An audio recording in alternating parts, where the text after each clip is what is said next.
Hello, नमस्कार।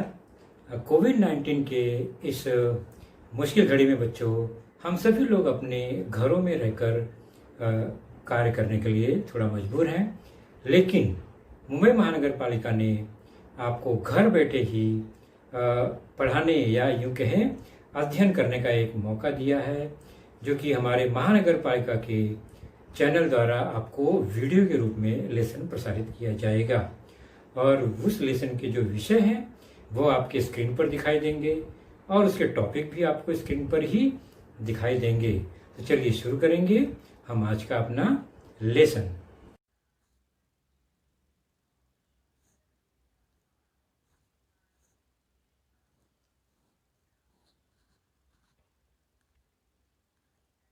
तो आज की कक्षा आठवीं कक्षा में हमारा आज का विषय है विषय गणित।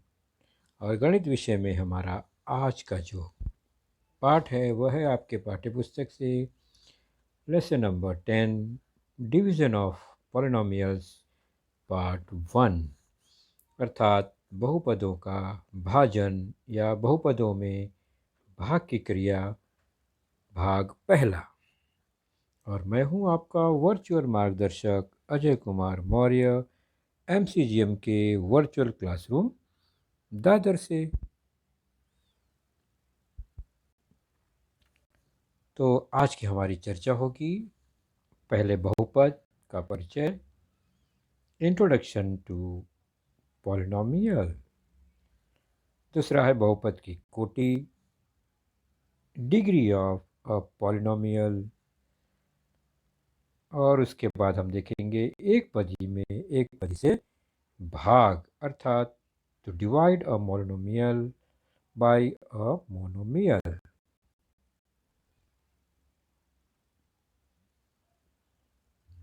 बहुपद का परिचय।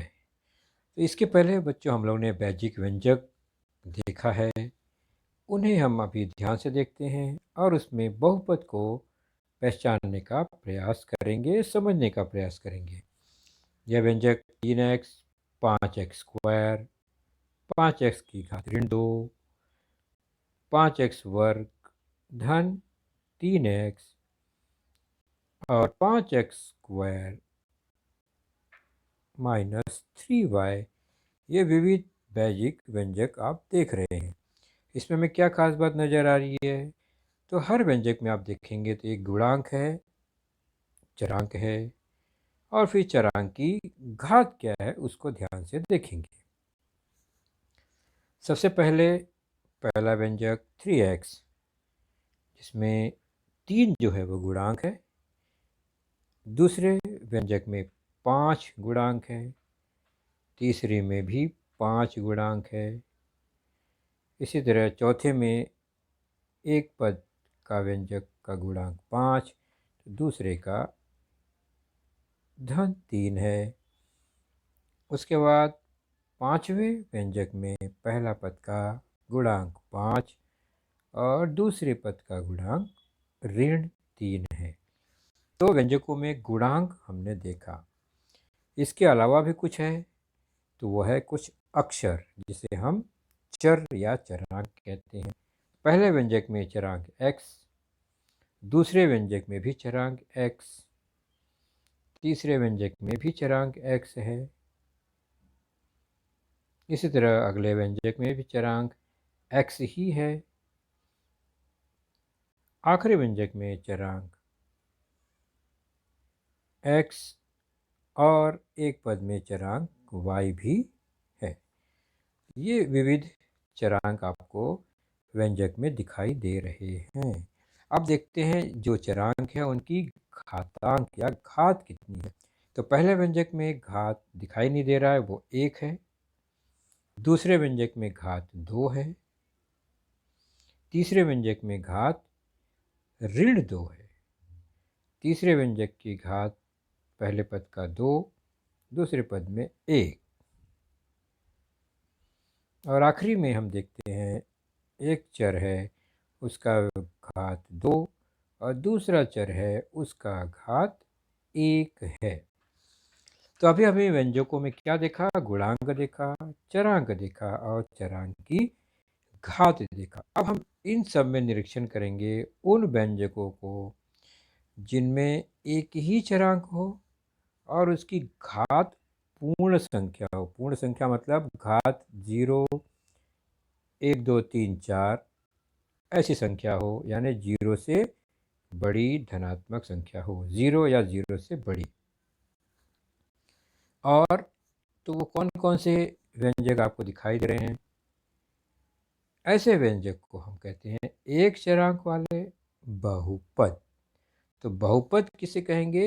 जब चरांक की घात पूर्ण संख्या हो और एक ही चरांक हो तो एक चरांक वाला बहुपद होगा। अगर चरांक की घात पूर्ण संख्या नहीं है तो वह बहुपद नहीं होगा। तो ऊपर जो उदाहरण है उसमें 3x एक बहुपद है, 5x की घात 2 यह भी बहुपद है, जबकि 5x की घात ऋण 2 यह बहुपद नहीं है क्योंकि उसका घात पूर्ण संख्या नहीं है, ऋणात्मक है, -2 है। उसके बाद तीसरे में भी वह बहुपद है क्योंकि एक ही चरांक है और उसकी घात पूर्ण संख्या है। तो ये एक चरांक वाले बहुपद को हमने देखा।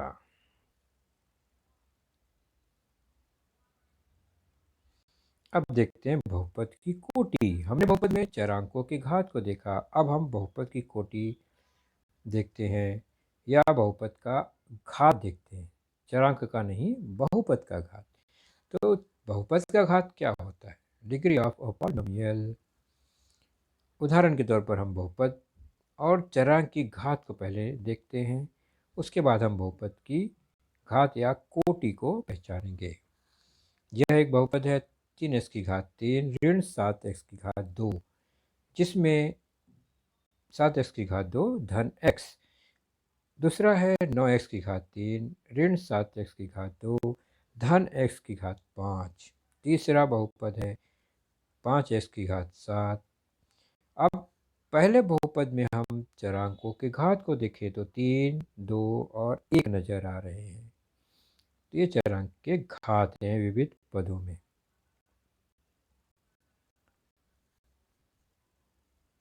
दूसरे बहुपद में चरांक की घात क्या है? 3, 2 और 5। और तीसरे बहुपद में चरांक की घात है 7।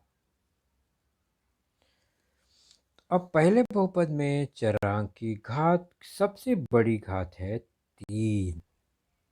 तो बहुपद की जो कोटि है वह हो जाएगी 3। तो जो सबसे बड़ी घात है चरांक में वही बहुपद की कोटि या बहुपद का घात होता है। दूसरे बहुपद में 5 सबसे बड़ा घात है। भले वो बाद में आया है लेकिन चरांकों में सबसे बड़ा घात 5 है दूसरे बहुपद का, इसलिए इस बहुपद की कोटि है 5। तीसरे में अकेला ही है, घात 7 है, तो उसकी कोटि भी 7 ही होगी। तो डिग्री या कोटि क्या है? तो दिए गए बहुपद के दिए गए चरांकों का सबसे बड़ा घात। तो बहुपद के चरांक के सबसे बड़े घात को बहुपद की कोटि कहते हैं। तो अभी आपने देखा बहुपद की कोटि। जरा हम देखते हैं, चेक करते हैं क्या आपने कोटि को पहचाना है। पहला उदाहरण है 3x की घात 2 धन 4x।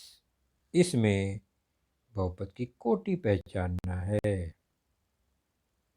तो पहले चरांक x की घात 2, दूसरे चरांक की घात 1, तो अधिक घात 2 है, बड़ा, इसलिए इस बहुपद की कोटि 2 होगी। दूसरा हम बहुपद देखते हैं 7x की घात 3 धन 5x धन 4x की घात 5 धन 2x की घात 2। सभी घातों का निरीक्षण करें चरांक के, तो हमें सबसे अधिक घात किसका मिलता है? तीसरे पद का, x की घात 5, इसलिए इस बहुपद की कोटि है 5। तीसरे में x अकेला है तो वहाँ पर घात एक है, कोई घात दिखाई नहीं दे तो वह एक होता ही है। तो इस बहुपद x की कोटि है एक। चौथा, 7 अकेली संख्या, यहाँ पर चरांक है ही नहीं, या यूं कहें ये 7 गुणे एक है, 7 एकम 7 है। और एक को हम घातांक के नियम में देखे हैं, किसी भी चर की घात शून्य लिखें तो वह एक होता है। तो यहाँ पर शून्य घात है, अर्थात इस बहुपद 7 की कोटि है शून्य।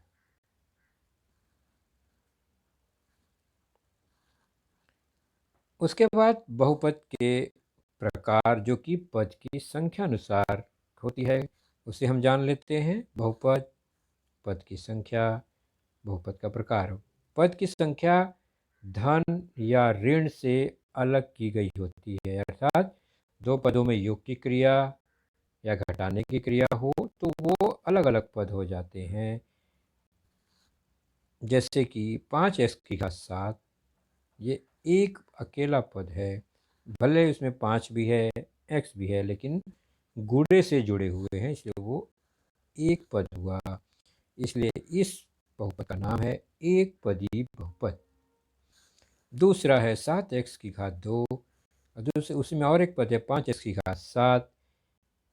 घात भिन्न भिन्न हैं, चर समान हैं और उन्हें जोड़ के चिन्ह द्वारा अलग किया गया है, अर्थात यह दो पदों का योग है, इसलिए यहाँ दो पद साफ साफ दिखाई दे रहे हैं। तो पदों की संख्या 2, तो इस बहुपद का नाम द्विपद, दो पद। उसी प्रकार यहाँ पर हम देख रहे हैं तीन भिन्न भिन्न पद, तीन पद हैं, तो त्रिपद कहलाता है। तो इस तरह एक पदी, द्विपद, त्रिपद, अलग अलग प्रकार के सभी बहुपद हैं। तो हमने जाना बहुपदों का जोड़। इसके पहले के लेसन में या पहले की कक्षा में हमने यह समझा है कि बहुपदों का जोड़ घटाना करते समय उनके सजाती पदों के गुणांकों पर ही विचार करते हैं। तो चरांक समान हो तो सजाती पद, चरांक की घात समान हो तो सजाती पद होते हैं। तो दो पद के चरांक और उनकी घात समान हो तो उसे हम सजाती पद कहते हैं। और सजाती पदों में जोड़ घटाना क्रिया होती है और उनके गुणांकों को ही जोड़ा या घटाया जाता है। जबकि दो बहुपदों में गुणा की क्रिया करते समय उनके गुणांकों में ही गुणा की क्रिया होती है, जबकि चरांकों में घातांक के नियम द्वारा गुणा किया जाता है। पेज नंबर 61 पर यह बॉक्स, यह एक्सरसाइज आपके लिए, होमवर्क के लिए, ध्यान से इसको देखिए और इसका हल खोजने का प्रयास कीजिए। पहला 2a+3a सजाती पद है, दोनों में a है, तो नियम के अनुसार केवल गुणांक ही जुड़ेंगे, 2 और 3 5a हो जाएगा। इसी प्रकार आप इसे स्वयं हल करने का प्रयास कीजिए। अब हम सीखेंगे एक पदी में एक पदी से भाग, क्योंकि हमने भाग की क्रिया नहीं जानी अभी तक या अभ्यास नहीं किया है। हमने जोड़ घटाना और गुणा का अभ्यास किया है। To divide a monomial by a monomial. पहला उदाहरण देखते हैं, 15p की घात 3 भाग 3p। हमें इसको हल करना है, भाग देना है। तो भाग की क्रिया में जिससे भाग दिया जाता है उसे भाजक कहते हैं और जिसमें भाग दिया जाता है उसे भाज्य कहते हैं। तो भाज्य और भाजक आपने पहचान लिया। उसको भाग के चिन्हों द्वारा लिखा जाता है, जैसा कि आप जानते हैं किस तरह से ये भाग का चिन्ह है। एक तरफा कोष्ठक जैसा दिखाई दे रहा है और ऊपर एक लाइन है। तो भाग के चिन्ह के बाहरी हिस्से में भाजक को लिखा जाता है जिससे भाग दिया जाता है, और अंतर्भाग में भाज्य को लिखा जाता है जिसमें भाग दिया जाता है। तो यहाँ इस प्रश्न में भाजक 3p है बाहर रहेगा, जबकि भाज्य 15p की घात 3 है वो अंदर आ जाए। तो ये रहा लेखन का तरीका। अब शुरुआत से करेंगे। तो सबसे पहले गुणांकों में भाग की क्रिया देखते हैं। तो गुणांक क्या है? दोनों का, भाजक और भाज्य का। तो भाजक का 3 है और भाज्य का 15 है, अर्थात 15 में 3 से भाग। क्या पूरा पूरा कट रहा है? 5 बार, 3 5 15, तो 5 आएगा। इसका मतलब हमें भागफल में शीर्ष पर 5 लिखना होगा। तो गुणांकों का क्रिया किया तो 5 मिला। अब चरांक p भी बचा है, तो इसके बाद हम चरांकों में भाग की क्रिया करते हैं। तो भाज्य का चरांक है p की घात 3, जिसमें हमें भाग देना है p से। तो घातांकीय नियम से भाग करते समय घातों में घटाने की क्रिया होगी। तो 3 है घात और 1 है घात p की, तो उसका हल होगा 3 में से 1 घटाने पर 2, अर्थात ये 3 और 3 में से 1 p कम हो गया, भाग देने पर कट गया, तो बचेगा 2। तो भागफल यहाँ p की घात 2 आया, तो यही p की घात 2 5 के साथ लग जाएगा। अर्थात हमने 3p और 15p की घात 3 में यह रिजल्ट देखा। 5 आया गुणांकों के कारण, p की घात 2 आए चरांक के कारण। अब जैसा कि भाग में होता है, ऊपर जो भागफल है और भाजक है उसका गुणा करके भाज्य के नीचे लिखते हैं। पहले 3 5 15 आएगा और उसके बाद p और p की घात 2 का गुणा किया तो p की घात 3 आएगा, वह नीचे लिखा हमने। और सामान्य तौर पर जो काम क्रिया करते हैं हम, घटाने की क्रिया, तो घटाने पर 15p की घात 3 में से 15p की घात 3 घट गया, आ गया 0। तो ऊपर जो आया वह भागफल और अंत में जो आया वह शेषफल कहलाता है। तो सबसे पहले गुणांकों में भाग की क्रिया की हमने, फिर चरांकों में भाग की क्रिया की, घातांक का नियम लगाया और प्रश्न को हल किया। एक और उदाहरण देखते हैं। -36x की घात 4 भागे -9x। तो सबसे पहला काम उसे चिन्ह में लिखना। यहाँ पर -9x भाजक, -36x की घात 4 जो है वो भाज्य है। सबसे पहला काम गुणांकों में भाग की क्रिया, गुणांक है भाजक में -9 और भाज्य में -36। तो ऋण 36 में ऋण 9 से भाग देंगे, 9 चौक 36, धन 4 आएगा। वो हमने कर लिया, ऊपर लिख दिया। उसके बाद चरांकों में भाग की क्रिया, चरांक है अंदर भाज्य x की घात 4 भाजक x की घात 4 में x से भाग देंगे तो 4 में से 1 कम हो जाएगा, x की घात 3 हो जाएगा। वो कहाँ लिखेंगे? ऊपर भागफल के स्थान पर। तो अब सामान्य तौर पर हम जो करते हैं, भाजक और भागफल में गुणा करके भाज्य के नीचे लिखते हैं। तो 4 और ऋण 9 का गुणा किया तो ऋण 36, उसके बाद x और x की घात 3 का गुणा किया तो आया x की घात 4। अब हम क्या करेंगे, भाज्य के नीचे -36x की घात 4 घटा देंगे, तो -36 घटाने पर +36 हो जाएगा। एक -36 हो गया ऊपर, नीचे +36 हो गया, दोनों विपरीत हैं, इसे घट कर कितना हो जाएंगे? समान है 0। -36x की घात 4 +36x की घात 4 0। तो यहाँ पर हमें भागफल और शेषफल मिला। भागफल है 4x की घात 3, शेषफल है 0। अब चलते हैं प्रश्न संग्रह 10.1, पेज नंबर 64 पर आपके पाठ्य पुस्तक में है। पहला प्रश्न, भाग लीजिए, भागफल एवं शेषफल लिखिए। 21m की घात 2 भाग 7m। पहले चिन्ह में लिखेंगे भाज्य 21m की घात 2 अंदर, भाजक 7m बाहर। अब गुणांकों में भाग की क्रिया 7 और 21। 21 में 7 से भाग देंगे, 7 का पहाड़ा पढ़ेंगे, 7 तरीके 21, 3 आएगा। तो 7 और 21 में क्रिया कितना आएगा? 3। और फिर m यानी चरांकों में भाग की क्रिया करेंगे तो m और m की घात 2।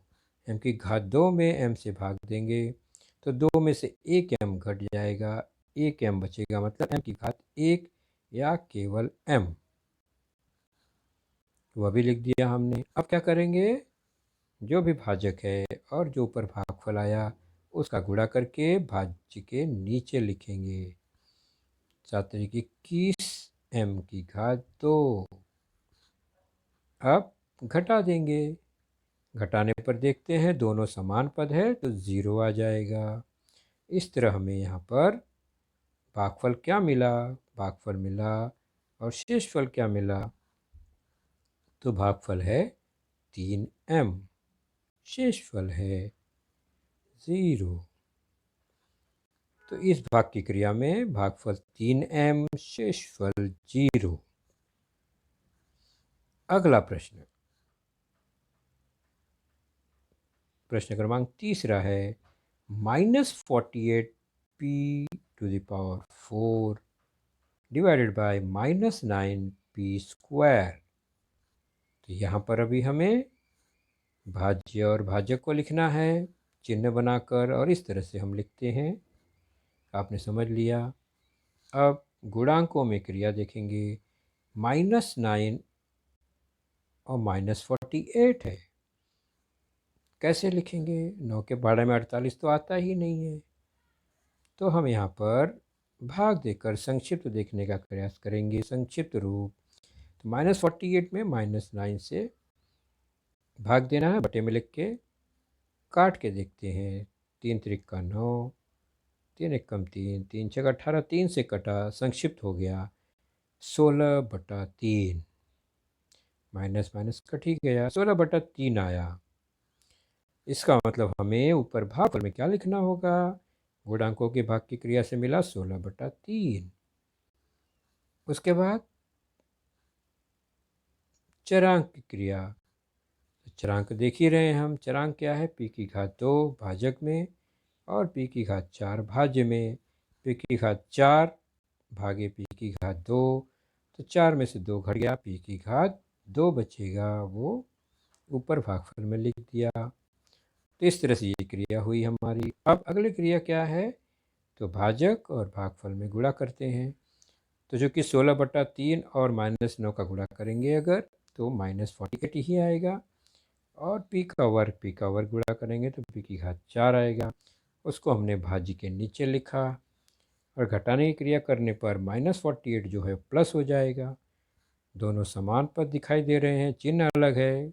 घटाने पर 0 आएगा। और यहाँ पर हमें भागफल मिल जाएगा 16/3 p का वर्ग, और शेषफल प्राप्त हो जाएगा 0। देखा किस तरह से ये भाग की क्रिया हुई? एक पदी में एक पदी से भाग।